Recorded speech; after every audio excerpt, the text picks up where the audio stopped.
Hello and welcome back, my fellow negatively biased hairless monkeys. That's not an insult, just a fact.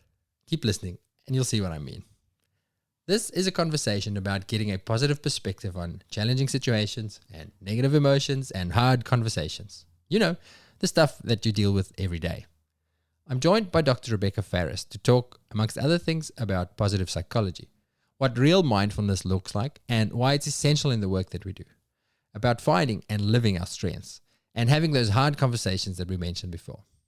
Rebecca's career journey has taken her from cattle vet legend, complete with her Australia-New Zealand College of Vet Surgeons memberships in dairy medicine, to a mentorship and teaching role at Melbourne University, and currently spending time on the dark side with part-time smallers emergency work. In 2016, Beck's curiosity and a desire to become a better vet led her on a journey of learning how to become a better human. In 2019, she graduated with a professional certificate in applied positive psychology and immediately put her new knowledge to work as an educator, teaching local school communities how to be more resilient. These days, Beck is using what she's learned to help make the vet profession better through her well-being consultancy, Flourish Ed, which provides positive, playful, and targeted well-being education for organizations who want to create environments where their people can flourish. Now, if you've been paying attention, you'll see a pattern in our last few episodes in that the guests have something in common. Yes, they're all speaking at the Vet Expo in Sydney on 26 and 27 October. And this matters because we'll be at the Vet Expo with our very own Vet Vault stall that will be turning into a portable podcasting studio. Just this week, I bought a chunky hardshell suitcase on Facebook Marketplace so I can safely transport my desktop and my recording gear. And I bought a fancy new mic, which we'll be using to harass the speakers at the conference to dive deep with us on their passions with some live podcasting. So this is why I've been stalking the speaker list to see who we should interview at the event and bumping into this whole new network of wonderful people and their wonderful ideas. But I get a bit excited and I'm not that good at waiting, so I've been jumping the gun and getting a few of them on the podcast to explore their ideas right here with you. We would love you to come and hang out with us and all these beautiful minds that will be speaking at and attending the event. If you don't know what the Vet Expo is, it's an event that will bring the veterinary, animal health, and pet care worlds together with over 100 major vet and pet product suppliers, as well as some of the most innovative startup companies in the vet space in attendance.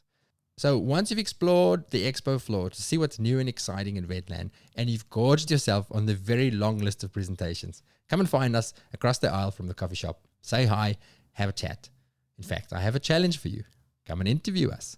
Grab the mic, be the podcaster that you know you are at heart, and ask myself and Gerardo anything you want. We'll put it out live, so no editing out of any of our answers or our blunders. To make sure we have a total Vet Vault listener takeover at the event, we have a special offer for you from the team at the Vet Expo. Use VetVault70, that's all caps VETVAULT 70, when you check out, and your tickets for the 2 days will be $90 or $105 if you want to join on the boat cruise. Did I mention that there's a boat cruise? There's a boat cruise. That is 70% off the standard pricing. We would love to see you there. Okay, let's get back to Dr. Rebecca Ferris.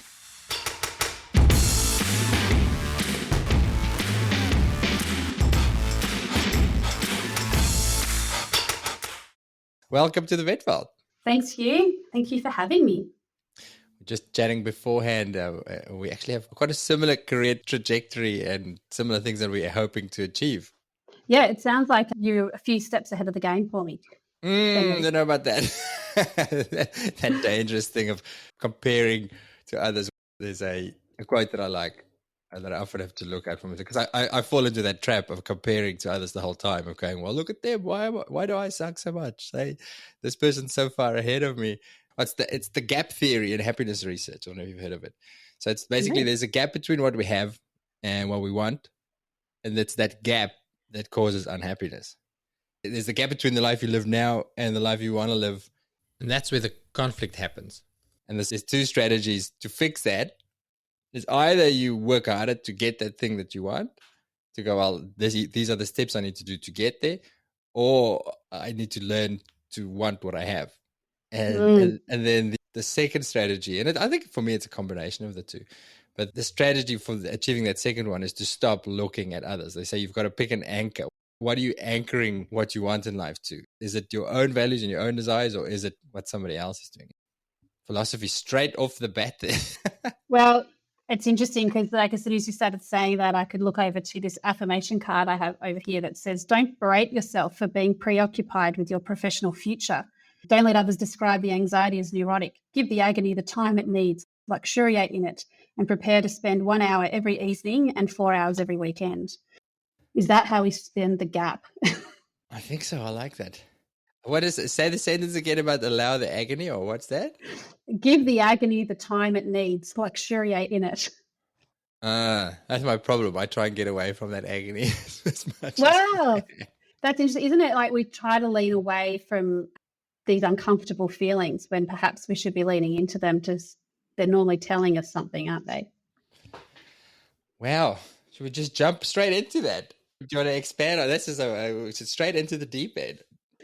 Yeah, we have, haven't we? Actually, it's really interesting because we're talking on the Vet Vault because we're coming up to the Vet Expo and want to talk about why we should make time for positive emotions. But we've jumped straight in with the negative ones. But what you said there about one option is to want what we already have. And I guess that's the point of deliberately making time for the positive emotions so we can start to appreciate what we have. So when we have a negative emotion, we tend to want to move away from that thing, that feeling. And whereas a positive emotion helps us be a bit more open-minded and broaden our thinking. So maybe when we have those uncomfortable moments, the antidote is to find something positive so that we can start to be creative and start to think about what it is that we want. What is that? How do we move through that gap? Does that make any sense? It does. Give me an example, though, so I can get my head around it. So let's say you run up into, I'm trying to think of a common negative emotion. We're talking to vets, so let's try and think of a vet situation of a negative emotion. Panic. Yeah, panic. Okay. Yeah, that's Panic. a common one.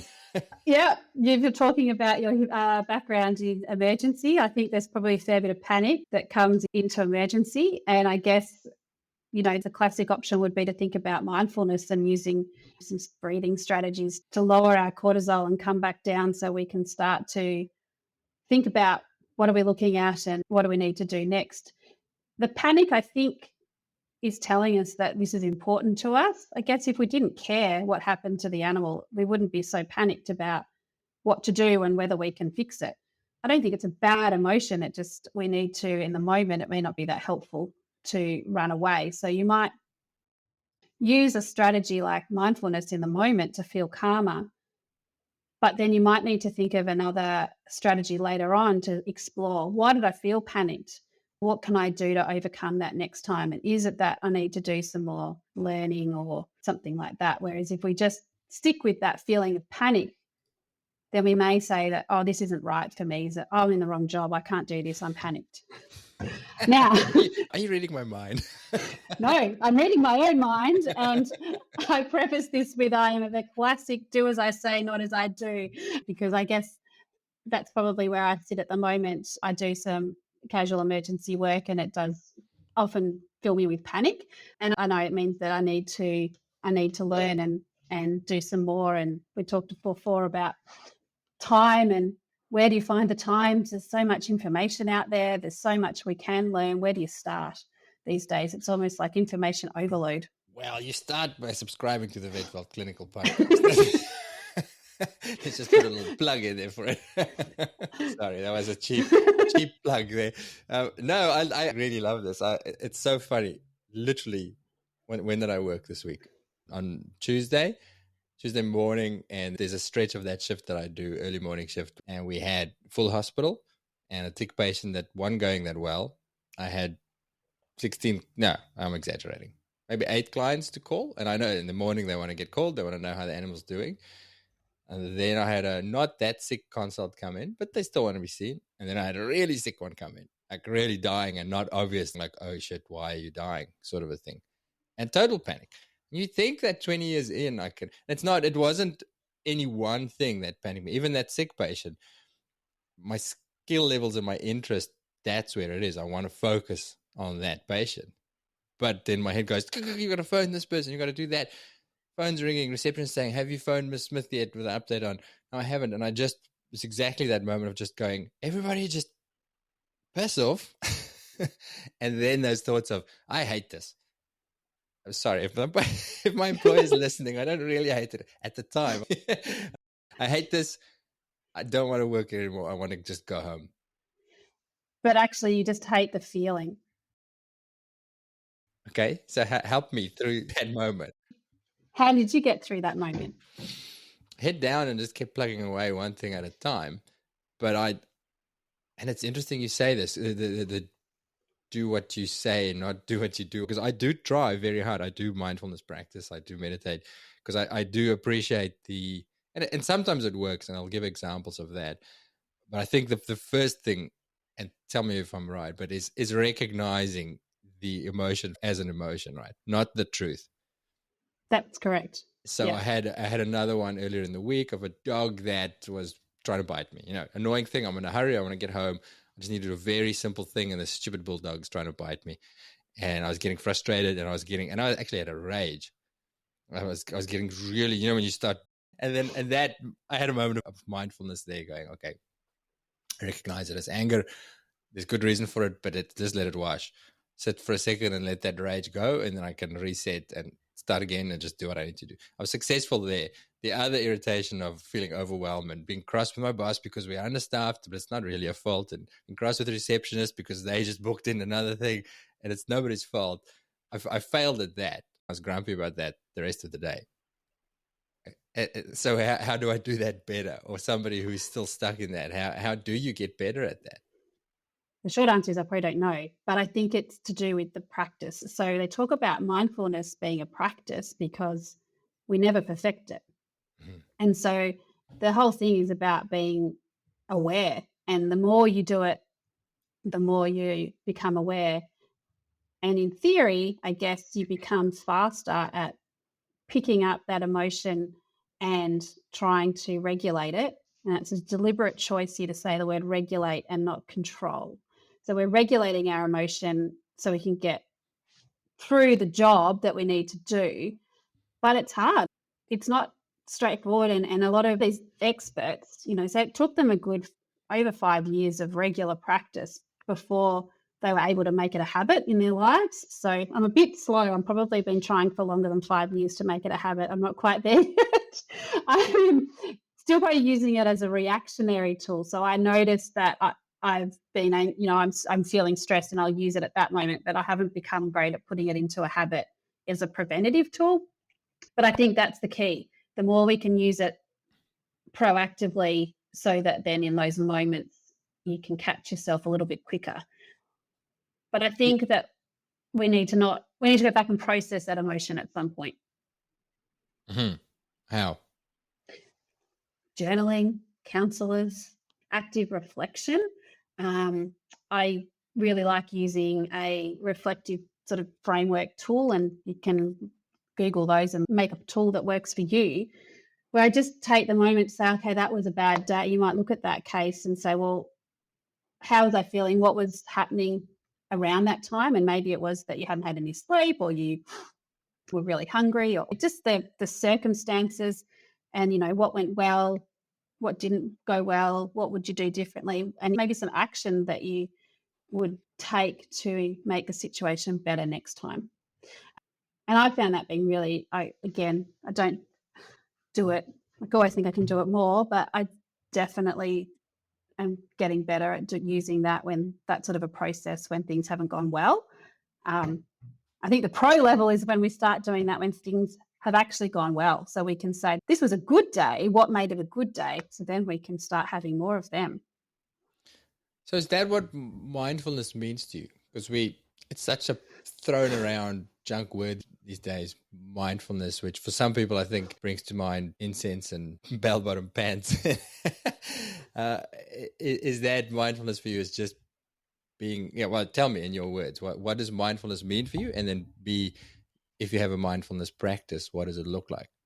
Yeah, so mindfulness is just about being in the moment and just being present and not thinking about the future or thinking about the past. And I've been told for a long time, oh, you really should meditate. And I said, no, I can't do that. I don't know how to meditate. And I can imagine you might have thought the same thing, Hugh. And then until I found out what it actually was, and I actually went to a meditation sort of Right. retreat or training thing and learnt that it's not about turning your brain off. It's just about focusing on that here and now in that moment, and that having racing thoughts and that sort of stuff is quite normal.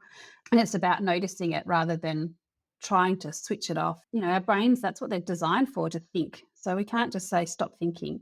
And I think that was a turning point for me when I realized that it's not, sitting in silence on the top of a mountain with incense going and having to be in the perfect place for it. Yeah. I am a big fan of guided meditations, and that's probably because I get impatient and won't sort of sit there long enough, I think, if I just do it myself. But you can do all sorts of things. It doesn't have to be meditation. Like, people can do the mindful coloring or just random doodling, people that like the grounding and walking outside in their bare feet on the grass. But at the end of the day, anything that brings your focus on what you're doing. So all the people making sourdough in COVID were probably practicing mindfulness while they were kneading the dough. I'm definitely on a journey with trying to figure this out, and I don't know. Some days I feel like I get worse in terms of mind going to a million places at once. I get worse the more I do it, but maybe not. I think it's just because I'm doing many different things that there's more that occupies my mind. And maybe without my mindfulness practice, I would have been a complete mess. So I don't know. It's very hard to monitor. And as a scientist, I want to track progress of some sort. And then the more I get into mindfulness practice and meditation, they go, no, that's not what it's about. It's not a competition. It's not about being a good meditator or achieving anything. It is just about, it's about practice, like any activity that you do. That just sounds like an absolutely perfect mindful moment you've just had there, Hugh. So you've been mindful, like being aware of that is mindfulness. That's all it is. It's being aware. So you've noticed that it might be that since you've been doing your mindfulness practice, and you're now able to notice those crazy thoughts and the racing mind and stuff like that. And now you keep practicing, you might start to notice the changes, or it's easier to slow it down. Yeah, maybe you're right. Maybe because you're so stuck in your head without mindfulness that you don't even realize what's happening. I have a way of thinking of it. When I started learning about meditation and started practicing a bit of meditation, I was trying to picture out of my head. I like visual thinking with anything vet related or anything, is what's the story about this thing I'm doing. As a surfer, I haven't surfed for ages. I like surfing, but in my head, so anybody who hasn't surfed, when you're beginning to surf, when you're learning to surf, the hardest bit is that impact zone between the beach and out the back where the waves are actually breaking, where you've got the foamy rollers, and they'll just beat the crap out of you. You can't ride them, you can't do anything. It's just it's the impact zone, and they roll over you, and you need to learn to duck dive, and that's really unpleasant. You've got salt in your nose and get rolled by the waves.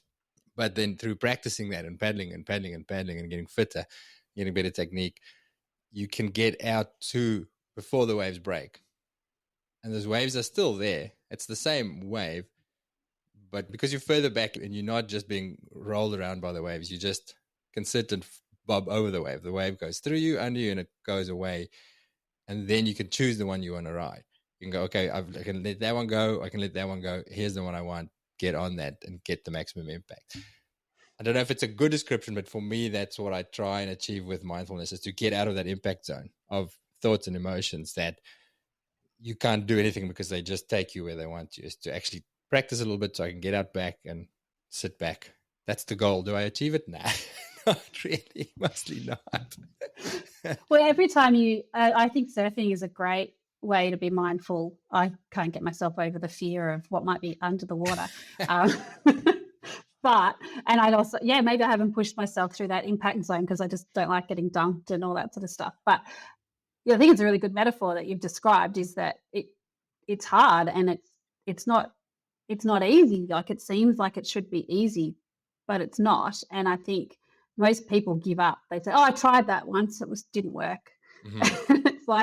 It's because it's not easy. Like, to sit there with your own thoughts and be still is really hard. And I think when we think it'll be a quick fix, and then it doesn't really work. And I think there's a lot of expectation that people who are practicing mindfulness or other wellbeing techniques are perfect at it, but we're human. And so we do keep making mistakes, but we're becoming aware of what's happening. We can start trying to get better, I guess.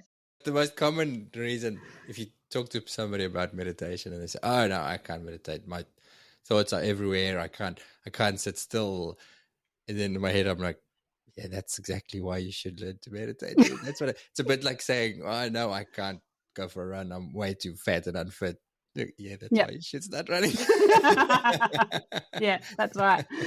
So you're asking about, do we have proof that these sort of things work? And my understanding is that there's evidence from functional MRI machines of changes in people's brains after mindfulness training. Mm-hmm. So the idea is that, you're retraining a new neural pathway to break habits or create new positive habits. So there is evidence about it working. Yeah, there's a lot of evidence out there. I think that's what got me into it, because I was very much put off by the incense and the woo-woo, and then actually seeing that, no, there's a lot of science behind it is what it attracted me to it in the first place. So is this where, because when I researched you talk about neuroplasticity, it's one of your topics. Yep. Is that where that comes in? Is that about actually changing the structure of your brain? Yeah, I think it was probably my aha moment was that, we often take on board a lot of negative feedback about ourselves or that we receive and think that that's the only way it can be. And we're just sort of fixed that way.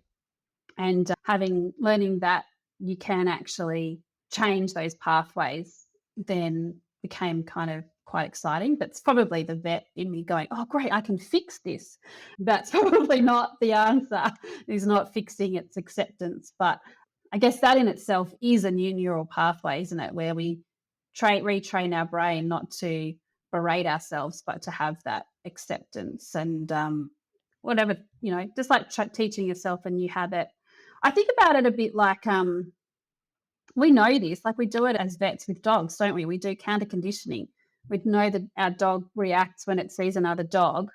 And if it sees the other dog 100 meters away, it doesn't react, but it sees it 50 meters away, it starts reacting. So we start training our dog to sit and be calm 100 meters away when it sees the other dog, and we give them lots of positive reinforcement with treats and things like that. We don't try and teach them when they're 50 meters away and they're already barking and their hackles are raised. So I think I think intuitively know that this works. So there's something that I sometimes wonder about. We'll take it back to that reaction I had in the emergency clinic the other day. Sometimes a part of me goes, all right, I've been doing this for 20 years. I still get that sort of reaction in those sort of situations. Maybe this is just the way I am. Maybe I'm not actually an emergency vet. Maybe I should do something that doesn't throw these situations at me, because I still react like that. Is there, in the stuff that you're learning, because you talk about nature, I have a way of being, and even the personality styles and personality types, this is the way I am, versus growth mindset and neuroplasticity and saying, no, this is the way I am, but this is the way I would like to be. How much neuroplasticity is there? Is there that anchor core of who you are and how you like to react, or can you get over that completely? I wish I knew the answer here, because I think I'm in exactly the same boat at the moment, and I'm having exactly the same thoughts that you're describing, and it's really tricky. One of the things, so thinking about where I have kind of come on this sort of wellbeing journeys, that I spent about 18 months teaching in schools locally about wellbeing and resilience. And one of the things we had was a neuroplasticity day, where we spent a whole day teaching year 7 kids about neuroplasticity. It was great fun, but there was another little sort of, I guess, aha moment of seeing some kids with some pretty traumatic backgrounds, and just the look on their face when they learnt that their brain could change. Like, they just, I don't know, that'll stay with me for a really long time. And I think it's probably because I'm trying to be kind to myself and think about that as well, that we are the product of what has happened to us. And I think we have to believe that we can change it. So I don't know, it's Yeah, it's really, is it who we are? Are we accepted, or and we can change it? Does it have to be an or? Maybe it could be an and. That's a great answer. I like So I guess the thing comes back to, again, the, do you want what you have, or are you doing the wrong thing? that. So maybe it is that, well, what are the things about emergency medicine that you love? And if you don't want to feel like that doing it, then you have that internal motivation to try to do something about it. That's gold. So we jumped in the deep end. Let's paddle back onto the shallow end for a Yeah. little bit. Tell me about you a little bit. So you're obviously a veterinarian primarily. Tell me about your work history and how did you come to being interested in these things? How did it become your thing? Yeah. Well, I grew up on a farm and went into vet because I wanted to live in the country and work with farmers, and I liked solving problems and seemed like a pretty good fit. And so I went through vet school with a fairly strong focus on farm animals. So I started my career in mixed practice and focused on dairy medicine, which was great. And then had a family and sort of fell into the stereotype of part-time small animal work. And after I had my second child, I took this practitioner in residence role at Melbourne Uni. And I thought, I'll have a go at that, because I actually thought it was going to be that I was going to get an opportunity to upskill in my clinical skills. I was like, great, I'll go to the uni and I'll learn about, like, I'll follow the specialists around, and this will be a great continuing education. But it turned out to be a very different continuing education program. So it was more working with the students and really kind of coaching them around choosing and applying for jobs. And listening to them talk was really eye-opening, that they sort of said a lot of the things that resonated with me. You could see their perfectionism and their fears and doubts. And I don't think anybody had really shown me that before. Like, I think role models made everything just look easy and really didn't talk about struggle. But the other part of it was that I was doing that job with Kathy Warburton from Make Headway, and she's introduced me to the concept of a growth mindset and neuroplasticity, and then I just kind of got hooked. So yeah, I guess I went down this path. Yeah, I just was interested in it, and I guess when you're interested in things, you just keep researching them and learning more about them. And then I was finding it really hard to really enjoy my work, and I saw this about how we can achieve more as vets. And I thought, I'll learn how to be a better vet. But turns out it was more about how to be a better human. But from that, I went and did some more study in the area and did a certificate in positive psychology. And then from that, I don't know, they talk about the connections that you meet in the course of your day. People who don't know your background will offer up different options and ideas because there's no preconceived idea.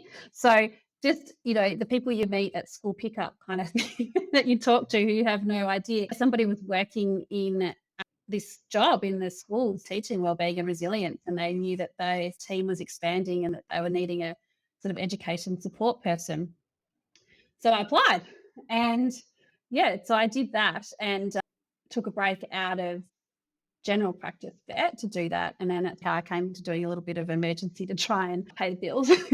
I talked to myself about this job being paid work experience. That was good, that it was. But yeah, so that meant I got to figure out how to teach and present. And then I just became addicted to the looks on people's faces when they learnt these new ideas. And I don't know, I guess that's why teachers become teachers, because they like that little moment where it clicks for the student, and it's so that's pretty addictive. So that's why I decided to start Flourish Ed, because I wanted to take what I learnt from that school system into our world. I think that we can learn a lot from positive education and the things that they're teaching the kids that we kind of missed out on in our generation. Quick interruption. Learning new skills, neuroplasticity, connections that open up new doors, being present and mindful in the moment. Those are all things that we'll be doing at the Vetveld Live in Noosa between 22 and 25 November later this year. We finalized our clinical program with the oracles of Smalley's medicine, Professor Jill Madison and Professor David Church, just this week.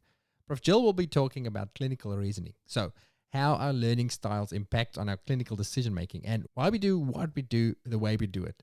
Plus, taking us through some clinical conundrums with the jaundiced patient to help us cement the principles that we'll learn. While Prof. David will do what he does best with deep dives on Addison's, Cushing's, and diabetes, and some case conundrums on the weak patient and the PUPD patient. But these are not just lectures. In fact, we are giving away 3 months of free access to our clinical podcasts to all the attendees, so you can listen to the episodes that we've already done with these two. And then we'll be doing what we do best, which is digging deeper through case discussions, Q&As, and more podcasting. I'm particularly looking forward to the recording we'll do on difficult diabetics on day 2 after our fancy pants lunch in our fancy pants Noosa restaurant that may or may not include some wines. Things might get a bit messy. Join us just for the 2 clinical days or join us for the full 4-day experience with hiking and kayaking and surfing and yoga and paddleboarding and exploring deeper living with Philip McKinnon on day 4. The link to the event is in the show description, and you guys should use VV Listener, that's VV for Vetveld Listener, all caps, at checkout to get your listener discount. Okay, back to Rebecca and teaching kids how to be more resilient. I love that they teach kids this stuff these days. But a part of me is jealous. I see what my kids learn and I'm like, yeah, you guys have a head start. That's not fair. I know. So then it's like, there may not be a role for this in 20 years, but yeah. Yeah, well, we may not have to be retrospectively trying to patch holes in education or holes in upbringing.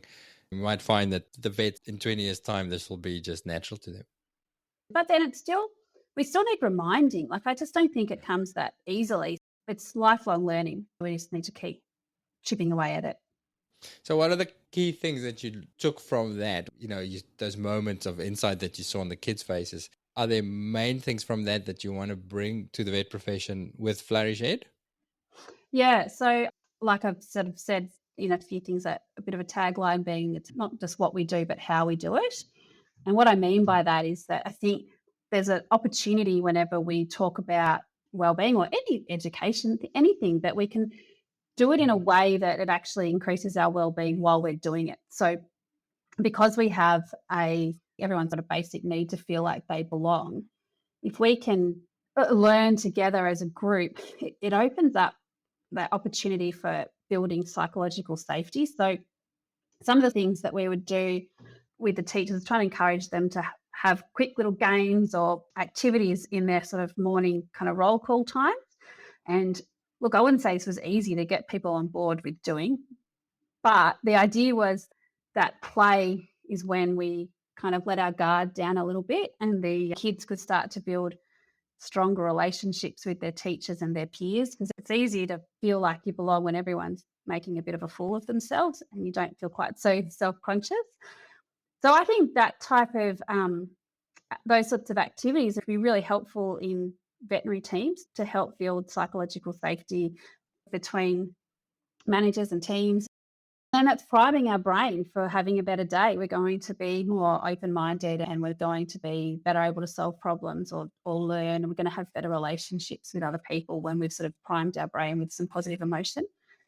So one of the examples I would be one of the key parts of positive psychology that I've really loved is the idea of our strength.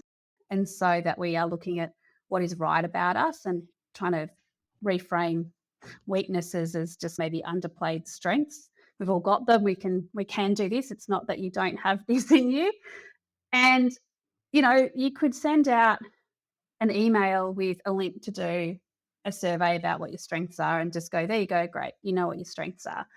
And that in itself will have a positive benefit to somebody if they do it. I think we sort of talked about the survey fatigue. People don't like surveys. Yeah. So we found it was more successful when we actually had it in a staff meeting. There was time set aside. You're all doing it. And we got the team to sort of have a guess at what their teammates' strengths might be. So it's called strength spotting. And again, the other moment was just standing back and watching these teachers run up to each other and go, hey, what did you get? I knew you'd have creativity. Oh, geez, I absolutely knew that you would be great at teamwork. And then that other person, they've faced this, they feel great. They've just, you've just got that moment of bonding, which they wouldn't have got if they'd been sitting in their office going, oh, I've got to do another survey. So it's just getting extra bang for your buck and making it, really fun and deliberate. So why is it important to find your strength? Why is that something that you're so interested in? It's just been shown that when people are using their strengths at work, or even just being aware of their strengths, and then even more so if they're using them, they're more likely to be engaged at work. They're more likely to be more productive, more efficient, more likely to get a sense of accomplishment and reach our goals if we're playing to our strengths. So the first step is becoming aware of what they are so that we can start to dial into them and use them to our advantage. Yeah, I feel like a lot of people, and I'll probably count myself in that group, don't really know what their strengths are. So, Mhm. well, how did you find yours? I was going to say, how does one find yours? But how did you find your strengths? I'm probably that one vet that does actually like filling out surveys. I like filling out a form. I get so excited when census comes around. I'm like, yes, it's a census year. So I just I did the form, but that came through doing the wellbeing work, the courses in wellbeing that with Kathy and with the positive psychology. And there's a few different surveys you can do, but I'm a bit of a fan of the VIA character strengths survey. What's it called? And how do you spell that? So VIA, which is the Values in Action Institute, founded by Martin Seligman and another guy, Chris Peterson. So they've sort of started the research in what are the strengths that are valued by people all around the world. Mm-hmm. And so they're basically, a strength is a value in action. And there's 24 of them, and we all have them, but the order that they're in is unique to us. Okay. So if you were to think about a time when you were doing really well, and it could be at work or in life, and things, you felt really energized by what you were doing. Can you think of a time like that? Something that you feel really energized by? Well, the podcasts, I think it's the creative process of putting it all together. I'm in that flow state when it's coming together, and I'm towards the end of saying there's a product that I really like. So that's definitely something. That's why I do it. Is I get that it's not stressful. I can just keep going at it. With clinical work, it is when the connections are good, and that's with clients or with coworkers. I love a team environment where the day is good and people are interacting nicely and you're having fun. Even if it's hard, it's still fun. That's what I thrive on. Yeah. I think I go to work to hang out with other people mostly. I think we really are peas in a pod here, because I was going to have a guess at what I thought your strengths might be, or what you might say, and I was going to put money on it would be the podcast.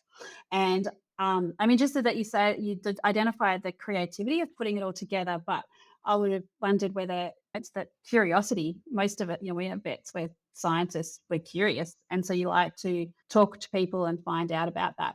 So I feel the same, and I do feel like, we've come to the point with the vet work is that it's probably more about the people and hanging out with like-minded people, or when you have that connection and you're either learning together or you're wading through the mud together. It's quite, it's bonding.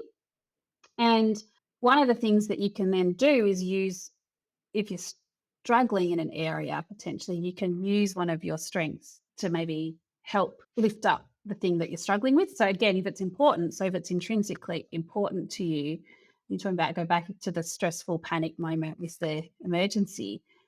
If that's important to you to be able to get through that, and maybe it might be important because that's, bread and butter and a source of income, and we need to feed our family, and then you might say, okay, well, I'm really curious. Is one of my top strengths, and I'm creative. You might start to think, well, I might use that curiosity to learn about what are all the strategies that can help me through that moment, and how can I creatively design something that's going to work for me. So instead of looking at it at that, I don't know how, I can't do that, I'm not good at calming myself down, you can say, oh, hang on, what strengths do I have that can help me solve that problem? I like that, because it's very easy to get, once you hit those negative emotions, to get stuck in then a self-flagellation of going, it's just typical of me. I'm so shit. I get so frustrated. Why can't I just be better at this? Instead of doing that, because once you get stuck in that thought pattern, it just perpetuates the situation. But I like that actually to know your strengths and to go, well, okay, this is what's happening. Comes back to mindfulness to go, all right, this thing that I do is happening. What tools have I got in my tool belt to make it better?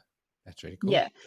And I think it's because we have a negativity bias, isn't it? So we tend to look at what's wrong with ourselves, and it's really, really hard to break that habit. And I think that's what I've found for me, that's the thing that's worked is strengths. And I can try to go, okay, well, I did a survey that's been validated by researchers or whatever. And so therefore I have these strengths.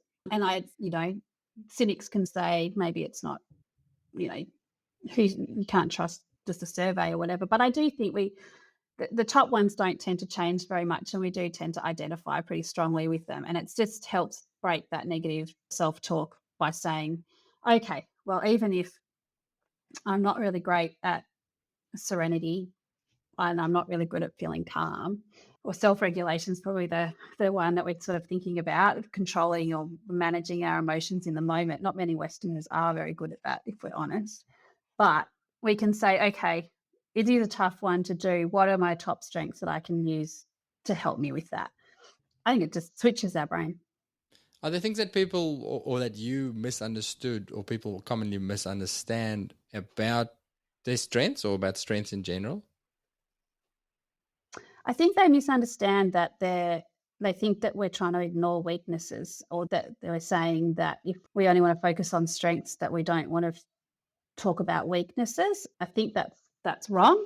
There's a lot of the emerging research is talking about overplayed and underplayed strengths and finding the golden mean or the optimum use of our strengths. And so, yeah, it's not saying that there's not areas that we can improve. I think it's just framing it in a positive light, which is all that positive psychology is about, really, is focusing on the positives. It doesn't really serve anyone when we just keep focusing on the negatives. Like we spiral downwards in these spirals of negative emotion into these anxiety and depression, and that's not really that helpful.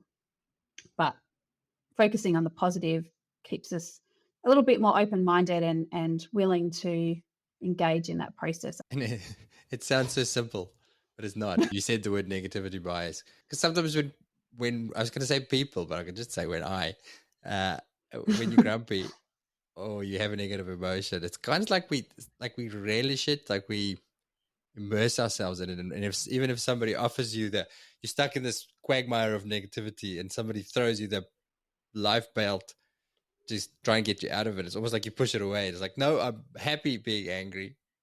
Just leave me alone. I'm pissed off. Don't try. My wife always says, don't play the glad game. So don't try and pretend things are fine when they're not. Oh, yeah, well, I do resonate with that. And that's where that neuroplasticity comes back in, isn't it? To say, okay, well, is this a habit that we need to change? Yeah. Rebecca, can I from looking at the work you do and the stuff you teach, something I've been wanting to talk about on the podcast for a while is difficult conversations. So you talk about when we're in situations at work that we don't like, the ones that we can do something about. And it's not just, well, I should reframe this. Here's a situation. I can actually fix it. If it is to do with people that you work with, and we often focus on our interactions with clients and negative interactions there, but a lot of it comes down to team as well. Like nobody's more unhappy as a vet who's in a team that they don't gel with, and there's inter-team conflict and problems and little annoyances and things like that. With your teaching, do you cover having difficult conversations at all? Having a good way of going up to a colleague or a boss, or boss going to an employee to talk about something that's not easy to talk about? Yeah. Well, the saying, you teach what you most need to learn. I'm totally putting it out there that this is my big blind spot and an area that I really, really struggle with. But one of the things that I love teaching primary school kids that I think we could all learn from is what I call the superhero conversation. So we talk a lot about using I statements.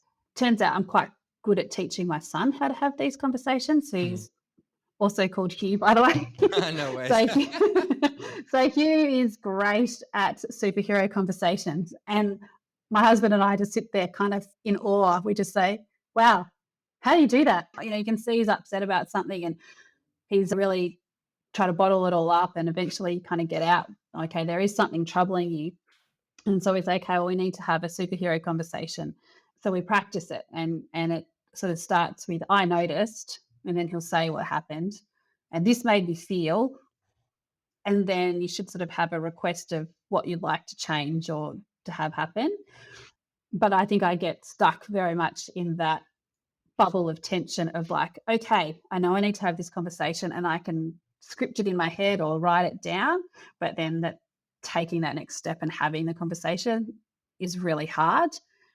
And I think that comes back to getting a lot of negative feedback for when things haven't gone well, so that you then become so anxious about stuffing it up again that then it's going to snowball into an even bigger conflict, which, you're talking about driving through the, what do you call it, the impact zone in the surf. Unfortunately, that's the only way through it, is to go through that discomfort. And I'm trying to train my brain to do that better by trying to relearn that and trying to test that in areas where I feel safe, I guess, is the key, feeling that you're safe to have that, try that difficult conversation.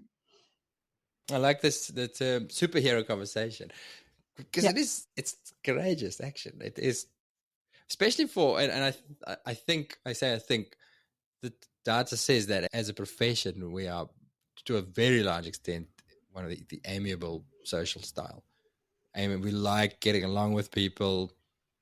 I think Gerardo always talks about 70%. He does a talk about social styles, and when they do them at talks, almost always about 70% of the people in the audience, in a veterinary audience, are amiable. So don't like conflict, just want to get along with everybody. And I think it's a trap, because then when you let these little things build up, that you go, it's just a small annoyance. I'm not going to upset the person by talking about this little thing that annoys me. But then it keeps annoying you, and it builds into a resentment. I know I read a beautiful simile for this, to say it's like the snake under the carpet. It's under the carpet, you can't see it, it's there. But if you ignore it long enough, it turns into a dragon. And when it's big enough, it's going to devour you. And then you can't do anything about it. Whereas if you just went to deal with it when it was a small little snake, you could actually deal with it. Would you classify yourself as one of those amiables who rather avoid conflict than have the superhero conversation? Yeah, I feel like I'm surprised that there's 30% of people that aren't that way. Oh, no, I've worked with all of them. But I definitely avoid it. And I guess this is part of my learning, is watching Hugh have these conversations. And I'll say to him the next day, oh, did you have that conversation? And he says, oh, yeah. And I'm like, oh, how did it go? And he just had one this week where he said, oh, yeah. So my friend just said, oh, that's okay. I can just see that was a misunderstanding. Wow. How old are these guys? Oh, like 9. That's spectacular. Wow. I know. That doesn't seem to be what happens when we try to do it in our workplace as adults. Don't seem to be able to like forgive and forget or move on. It's just, I don't know. As I said, like people who know me who are listening to this are just going to be like, oh my God, Vex, you're a hypocrite. But yeah, I think I want to be vulnerable to say this is hard. And to bring it back to why I think it's so important to have these fun, positive emotion generating activities as a team, is because that's how we build that psychological safety, where we feel like we can have those conversations. Because it's so when you do a silly game where it's really hard and everyone sort of mucks it up and you can't really, like, it's a challenge that nobody can really reach, then everyone's looking silly, everyone starts laughing, and it just breaks all those barriers down. And so I think that helps make it easier to try and deal with the snake rather than waiting till it's a dragon. Maybe that's why vets like getting drunk together. Because you get to the leveler. Yeah. So we want to do that without the alcohol and within work hours. So, yeah. But I think that's right. It's exactly, when we make fools of ourselves, we come together. I just think it's important to try to make time to do that. Okay. So the goal is to have a workplace where it shouldn't be that hard to have superhero conversations where that's the norm and where it's okay because you know that the person's not going to sulk for the next month because you actually said that I don't like it when you do X, Y, and Z. Yeah. Coffee cups, Or, when you don't wash your coffee cup. oh God, is that a universal Vexenic problem? The coffee cup wars. Yeah. Don't worry, I've walked into that one before. Yeah. So, but I think, like, for me, one of the barriers I have is feeling safe to practice it. So I know that the first few times I try and have a superhero conversation, it's not going to work. Like, I'm going to stuff it up. I'll do it wrong. And I don't always feel safe to make those mistakes. And I guess that comes back to our feedback and using strengths, that we're sort of trying to keep it positive rather than, oh my God, you're terrible at conflict management, or, you can't have courageous conversations. You don't have anywhere to go from that. You're just sort of going to retreat into your shell, where you can sort of say, hey, I really loved how you dialed up your bravery and you had a go. That was a really great first step. I know how hard it is to start those conversations, and that was really hard. Sounds like it didn't really go all that well, or, you could have done something different. How would we approach it next time? Mm-hmm. You talk about, or one of your talks at the Vet Expo is about the positive work review, like the performance review. Yeah. This sort of slots into that. How do we have those? Because it's the same thing, isn't it? It's sometimes there has to be some superhero conversations in that. Yeah, so that's exactly it. So using the strengths in that superhero conversation. I think for me, a lot of the positive feedback I get might be quite brief or limited. So I don't think we've got a very good language. We say, oh, you're a good vet. Well, what does that mean? I don't know how to repeat being a good vet. I think there's a lot of talk in leadership management stuff about specific feedback. It's just another language for giving that specific feedback. I mean, none of the strengths words are weird. Like, it's just the normal words. And it does seem like common sense, and it doesn't seem all that difficult, but yeah, we just don't do it. This just gives us a bit of a language to address the positives. So you might, instead of just saying you're a good vet, it might be that I love how you're curious and you look things up and you go and you sign up to the continuing education things, or that I love how, you're honest and you do tell us when things aren't working or you made a mistake, things like that. I think when we have those more specific words, we have a new language that helps people repeat those positive behaviors. It's just like anatomy was really hard to learn, and we were a bit clunky using all those words, cranial and caudal, and then they just became natural. And so it's just the more that we can use those words, I think, helps people really internalize the things that they do that are right about themselves. So they're not, like you're saying, going to this beating yourself up and all these negative thought patterns. So is the work review, is that a place to talk about the negative things as well? Yeah, I just think we can talk about the negative things, but use this positive language when we're doing it. I'm always so wary though with these things. When I had a team that I actually had to give feedback to of the shit sandwich, because it's a bunch of smart people. If you're trying to dress up negative feedback in a compliment or bury it in a shit sandwich, does it work? It doesn't really work. I feel like people don't take it. They're like, I see what you're doing. You're trying to trick me with your positivity, and actually you should just come out and say what you want to say. Yeah, Mel, it's interesting you say that, because I feel like that was verbatim what another practice manager has said to me in the past too. As I'm a big fan of the shit sandwich. I think it's great. We all have different needs when it comes to feedback. And so I've actually been curious about what works for different people. So the shit sandwich might not work for you, but it does work for me. And so if we assume a one size fits all model for everybody, then I think we kind of exclude people with different needs. And I think if we can start to be a bit more open-minded and actually ask people, how do you want feedback? How do you want it regularly? Do you want to ask for it? Do you want me to come to you with it? Do you only want to hear about bad things? We can tailor it to different people's needs. But I think when we assume that everybody just wants it one way, we risk sort of really compromising some diversity and inclusion in our industry. Yeah, that's the art of being a good leader, isn't it? Is trying to figure out these nuances of how to do these things.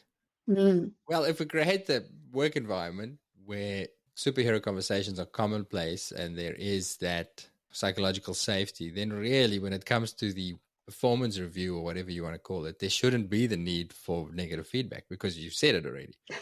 Because what often happens in your average vet practice with a normal human being who is the leader, who doesn't have superhero leadership skills, is they'll hold all those little problems throughout the year. And then it's the annual review or something. And then it'll be, you're a very good vet. I like how you communicate, but X, Y, Z. And it's an overwhelm of, here's all the shit things you do, which makes you feel undervalued. And like, oh, what? I waited a year to hear you tell me all these little things that I should be doing better. Rather, if there's that psychological safety where the feedback comes all day and there's those little minor adjustments, you address the little snakes under the rug before they become dragons. Way better scenario than trying to sit in that annual meeting. The annual meeting should just be, okay, where are we heading? Where do you want to be with your career in a year from now? Or how do you feel you've done? We had to talk about this thing 6 months ago. How are we doing? Rather than dumping all of those things in one go, which is unfortunately what often happens. Yeah. And I think then it goes down to your frequency. And do you have a structure around when you give all those other little feedbacks to avoid it all building up? I don't know. I'm a big fan. I'm a planner. I think that if we don't make time for it, then there'll be no time for it. I mean, who's seen a quiet moment in a vet practice in the last 2 years? Like, we wait for a quiet day to talk about something that won't happen. And I guess, again, using those strengths, you can use those words in that. I think the idea of overplaying or underplaying a strength, I don't know, for me, that sounds way less confronting than just pointing out the bad behavior. It just seems to come across, I don't know, I think it just softens it a little bit. Yeah. Cool. So talking of masterful leaders, I Googled you, I looked at your profiles, I saw a comment about Ted Lasso, the best leader in the world. Yeah. What did you, so anybody who doesn't know, if you don't have Apple TV Plus, there's a series on there called Ted Lasso about an American football coach who goes to coach soccer or football in the UK, and watching him walk into a toxic culture and turning it around or working within it, slowly working on it. It's a beautiful series. And I watched it, and every episode I was like, there's a leadership lesson. This is how you lead a team. Did you have did you watch it just for the pleasure, or did anything that you watched there sink in for you and you go, I want to do that more. I want to see more of that at my workplace, or I want to be more of that at my workplace? Yeah, so I am probably one of the few people, I think, in the world that doesn't have a Netflix account and got Apple Plus free. You and me. Oh, really? Oh, great. Good. I'm not the only one. Yes.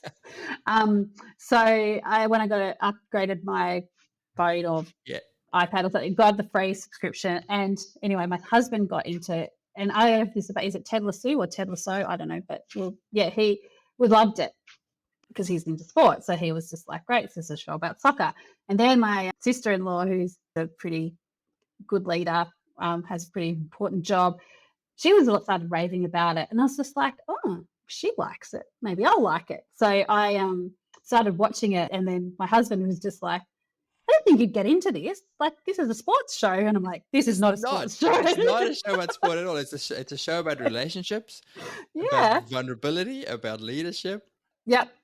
So I loved it. So I said, wow, Apple have created like the perfect show that both the sports mad husband and the weird positive psychology interested wife can enjoy together. And guess what? That means we bond and we get some positive emotion, right? Yeah. But the thing that I took out of it the most, I think, is the idea. I mean, so the other part of it is that Ted has no idea about what soccer is. So he's come from America coaching American football to come and coach soccer. And, he's really successful at it. And it just shows us that we don't have to be the best on field to be the best leader or to have something to contribute. Apparently, I'd say, my husband did obviously research this a little bit, but I think his character might be based on this Italian coach manager, Arrigo Sacchi. And so my husband gave me this quote. I'll credit him here. So you don't have to have been a horse to be a jockey, is apparently what he said. And so he was a shoe salesman that actually coached an Italian soccer team to World Cup premiership and took them from sort of nothing. So he know how to play soccer. And I think My observation has been traditionally in our industry that the best vet in terms of their clinical skills is who ends up being the boss or in charge. Mm-hmm. And I don't know that whether that necessarily means that that's the best. They've got the best people skills or the best way to coach and grow people. And can we again go back to playing to people's strengths and thinking about how they can contribute? We've all got different things to contribute to the team and to the leadership. So I think Ted shows us that you don't have to be being a horse to be the jockey. I like that. All right. So we talked about TV, podcasts. Mm-hmm. Do you listen to podcasts? I do when I have time, when I'm in the car. So that's, yeah, I drive a long way to do emergency work because I get 2 hours in the car with no children listening to whatever I want. So favorites? I'm like you, I'm too curious and I have too many. But one of the ones that I probably listen to a lot is How to Be Awesome at Your Job. So I think that's showing you how much I worry about all my failings, and I've definitely got plenty to grow. Mm-hmm. But if I ever feel like a bit of a laugh or feel like, just sort of switch off from that learning, is I like Chat 10 Looks 3 with Annabelle Crabb and Lee Sales, and they talk about books and shows that they've been watching. And it's just their relationship is just so natural and fun as friends that you kind of feel like you're sitting in their living room with them, and makes me just wish that I could be like praying for them to invite me to their party or something. You want to sit next to them on a plate or, What was that one called again? I missed the name of that Chat one. 10 Looks 3. Chat 10 yep. Looks 3. There's a reason behind the name, but I've forgotten what it was. But yeah. Okay. I'm going to have to look that up. Okay. Your last question. You are doing a talk soon, but let's say you have an opportunity to do a talk to all the veterinary newgrains of the world all in one go. You've got just a couple of minutes. What's going to be your one message? Listen to your gut and trust it. If something doesn't feel right, it probably isn't. And I think they can apply that to trying to find their first job. We know how important it is that new grads start off well. So I think if things don't feel right, listen to that. And the same with, I find that often, nearly always, when I'm not sure what to do clinically or in any job I've done, is that like what my gut was telling me ends up being what was right. I should have just listened to it in the first place. So were you earlier in your career, were you not that good at listening to your gut, and your head led you to the wrong places? I'm still not good at listening to my gut. No, I've definitely not been good at it, but I'm probably more aware of it now. So I'm mindful of it, and I'm probably working towards getting closer to acting on it sooner. It's a hard one for us because, again, we are very head trained that our heads are the things to follow. And then we're very cerebral in the work that we do. So gut following does not come naturally to us. So, challenge out there for our listeners. Mm-hmm. That was really epic. That was really lovely. Thank you so much for giving us your time and sharing your wisdom, and for the bigger work that you're doing, for being brave enough to take it on and to try and make all these positive changes in a profession that definitely needs it.